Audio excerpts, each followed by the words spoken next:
I unlocked the new rare animated galvanic camo in Modern Warfare 2. In today's video, I'm going to be showing you step by step how to unlock this camo in Raid Episode 3, along with the classes I used and some tips and tricks I found that allowed me to unlock it much easier. Let's get into it. Okay people, so welcome to the ultimate tutorial for unlocking this insane galvanic animated camo. First of all, we need to find out where we're going to be doing this, where we're going to be unlocking this extravagant animated camo. If you want to head over to multiplayer, then you want to scroll down and you'll see raids. And it's here at the raids in which you'll unlock it. Specifically, raid episode 3 is where it needs to be done. How it's going to work is you have two levels of this raid. You have the normal raid level, and then you also have the veteran raid level. The veteran raid level is where you're going to complete and actually unlock the galvanic camo. However, you cannot unlock the veteran level unless you have done the normal level. However, if you are playing with someone that has the veteran level already unlocked, then they can invite you and you can skip the normal level and get straight to the veteran level. For both the normal and the veteran level, the way you complete all the tasks and the way you're going to actually complete the raid itself are going to be the exact same. The only difference is in the veteran level, the difficulty of like the bots and maybe some of the tasks you have to do it a bit quicker and stuff. That's the only difference. But in terms of how you do both the raids, they're the exact same. It's probably going to be better if you have a team of 3 as a raid. You need to have 3 players in it. Drop a comment in the comment section down below if you guys need some people to play with. You know, help each other, invite each other, add each other up. I don't mind, you guys can use the comment section for that. And let's all get this insane camo. Now, in terms of the class that I used in order to complete this challenge, I have 2. If you're going to have a squad of 3 and you guys are all going to coordinate classes together to make this super easy and quick, these are the 2 classes I recommend. I recommend one of you guys using this class, which is you have the riot shield as a primary, and as a secondary you have this insane pistol, which is the new pistol that came out, the F-Tac Siege. Is a full auto pistol, and this class that I have for it is insane. It has 72 bullets, it shoots super straight, super quick, and this is the class I have it. So first of all, the 72 round drum. We're going to use the F-Tac Stead as the rear grip, and the tuning I have here, I have it to minus 0.55 on the aim down sight, and I have it to minus 0.23 on the sprint to fire. For the stock, I have the F-Tac folder. I have it tuned to minus 2.84 on the aim down sight, and tuned to minus 1.78 on the aim walking speed. We then have the laser, the FJX Diode 70. I have this tuned all the way to sprint to fire and all the way to aim down sight speed. And lastly, we have the barrel, the Super Tac 6 or the Super Tac VI, whatever you want to call it. We have it tuned to plus 0.34 recoil steadiness, and we have it tuned to plus 0.4 damage range. For this, you also want to run the snapshot grenade and the Semtex. And then for the second class, the other 2 players, I'd recommend you guys picking this class. Again, you're going to have the same F-Tac Siege with the exact same tuning, and then you're going to be running a sniper.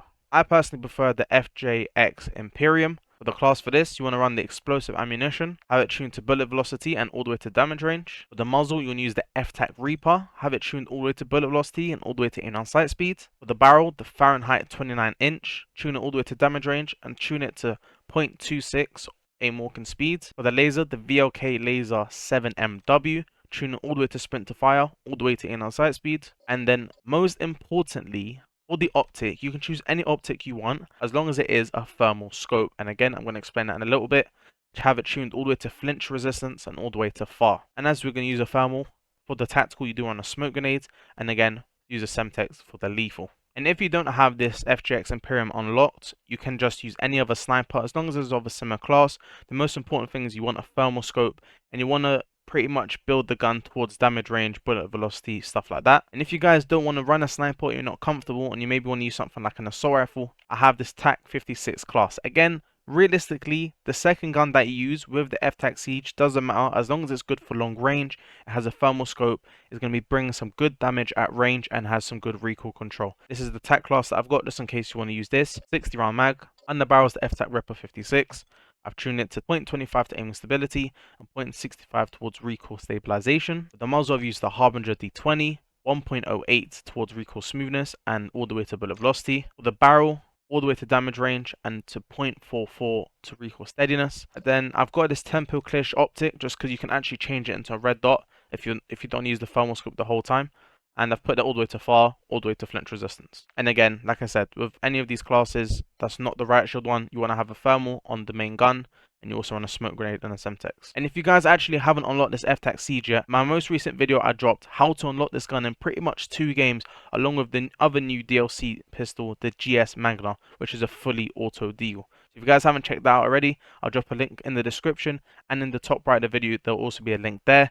Make sure you guys watch that after you watch this video. As you start the raid, you'll notice that in veteran mode you will have 3 revives. These revives will refresh at every checkpoint that you reach. You'll be met with a loadout crate where you'll pick your loadouts we discussed earlier. Later on in the raid you'll have the chance to select another loadout again, which could be useful as you can drop a weapon to your teammates who may not have one of the guns we discussed unlocked. There's also another crate which you can select your character's class, have one player pick the medic and the other 2 players pick assault. The assault class has armor boxes which helps replenish his armor, and the medics revive faster, and they also have a revive pistol which can help you get out of sticky situations. After you have picked up both your character class and your loadout, you'll follow down this path, fighting a few bots along the way. You will then find yourself in this area with an elevator. The elevator slowly comes up to you, and this is when 2 of the 3 players will have to jump on it, while the last player stays on the platform to press the button for the elevator to go down and then jumps onto the elevator. As the elevator starts to descend, you'll pass different platforms where a few bots will appear and start to shoot at you. Shoot them as a team, and if you lose armor plates, you can use your armor box to replenish armor. The elevator will eventually stop, and this is when you'll need to look for the platform with the code 9-B and jump onto that platform. Here, your task is to turn on the power switch so the elevator can continue to descend. However, you will need to follow the path and fight some more bots to get there. Some even have riot shields. Make sure you continue to stay close together as a team when fighting bots. One of you may go down, and if you can, let the medic revive as it will work faster and the other player covers them. When you get to the power switch, turn it on and get back to the platform so you can jump back on the elevator. The elevator will again go down, and on each platform you pass, more bots will come to say hello. Make sure you use your manners and say goodbye. The power will cut off again for a second time, and to turn it back on, you must go through the platform with the code 6-B. However, you'll need to cut through this door using a buzzsaw. This buzzsaw is found on the opposite platform, so while one of your teammates gets the buzzsaw, the other 2 players should restock on ammo and get ready to fight off bots, while the 3rd player saws down the door. Have one player positioned at the door, protecting the front of the buzzsaw player, and one player behind them looking at this hole in the wall. I found using these sandbags as cover to be very useful. Once the door is cut, you'll have to go through the path fighting some more bots on the way, where you will then be met by another door. Again, cut down this door and cover the player doing so. This time, bots will only come from this hole in the wall, so focus your attention there. Once the door is cut and the bots are dead, 2 of the players head back to the elevator while the last player turns the power back on and meets them at the elevator. For the last time, the elevator will go down, passing by platforms where you have to kill bots trying to stop you on your mission. Finally, the elevator will stop for the last time and you can jump off to this door where all 3 of your teammates must be in order for it to open. You will have to run down the path where it gets really dark, but don't worry, for those of you who still need to use a nightlight to go to bed, you get a flashlight. There will be 3 sets of tripwires you have to go past. Go on the left for the first, crouch under the second, and left again for the 3rd and final set. Continue to run down this weird abandoned train track and pick up some armor from an armor box if you need it. Then you'll find this yellow box and a gate. One of you must hold open the gate with this button, while the 2nd player pulls the yellow crate back out and brings it under this hole. Use the box to jump into the hole where you'll find 2 bots. Kill them, unless you want to die. Here is where you prepare for battle. You have armor and ammo crates, and you also have another loadout crate. As I mentioned before, this is a good time to drop a weapon to your teammates that they may not already have, and once you guys are prepared, jump down the hole and make your way down to the path to this door. And once you open this door, you'll be met by many bots. The strategy we went for is guns blazing. In this section, the bots don't respawn, so your aim is to kill all the bots while staying alive. The medic is important here for reviving your teammates when they need it, as they also have a revive pistol which I mentioned earlier. They can shoot at their teammates which automatically revives them, and if you remember earlier on, I said I'll explain why you need thermal scopes, smokes and snapshot grenades. This entire mission in raid episode 3 is quite dark, but especially in this room. The thermal makes it easier to see bots, and you also see through the smokes. The same goes for the snapshot grenades, making it easier to see bots. I would recommend the players with the snipers try to focus on the bots on the balcony, as they are the most annoying to deal with. And also watch out for the bots with the riot shields. I would say use your Semtex for those bots. Once you start to clear out the bots up top and in front of you as a team, slowly start to progress through this room. We found sticking to the left side of the room works quite well. Once you've killed all the bots and turned the power on, it's time to do the number sequence. On the screen you'll see a 15-digit number. And in this room you've just fought all these bots in, there are numbers on the wall, from 0 all the way to 9. You have to position yourselves as a team next to the numbers and press them in order. So for example, in this case, the first 3 numbers were 2, 8, and 6. I covered the numbers 4, 5, and 6. One of my teammates covered 7, 8, and 9. And the last team covered 0, 1, 2, and 3. My teammate would go to press 2 as that was the first number in the sequence and activate. As the next number is 8, my other teammate near that would press activate. Then the next number in the sequence is 6, so then it was my turn to press activate. But you'll have to make sure you don't press activate straight away, as you need to give your teammates time to get to the next number, because if you don't, you'll have to restart it again. When we did this, we used the sound of the beeps to press activate, as it helped us give enough time for our teammates to get to the next number. After you complete that, make your way back to where you saw the screen, making sure you're careful of the electricity in the water, and make your way through this door, replenishing your armor and ammo. When you get into this room, you have to fight more bots, but this time, there'll be a juggernaut. You then want to follow this path where you run back down the tracks, take a left, crouch under the pipes, and you'll see this yellow box. Take this yellow box to the gate, while one player holds open the gate from this side, the other player crawls through here to hold it open from the other side. Then push the yellow box through, and put it here, and jump up. Here you want to crouch past the flames under the pipe, but you have to be careful because if you're not, this will happen. Once you're through, you're going to do a little parkour, but make sure you don't fall as there are tripwires. Once you've got to the end, all 3 of you stand next to the door for it to open and proceed. Go into the event where you'll have to crawl and drop into a little swimming exercise. You'll then be greeted by some very angry lifeguards who for some reason have guns and armor and quite frankly are not enjoying their job. Once you have dealt with them, come to this door and hold open the door and bring out the yellow box. Place it here and jump over through this hole. Here you will have 2 pipes with wheels and the main pump. Have both teammates turn both wheels, and when both lights turn green, activate the pump. Once that is done, the water outside will start to rise and you want to quickly push the yellow box over to this area.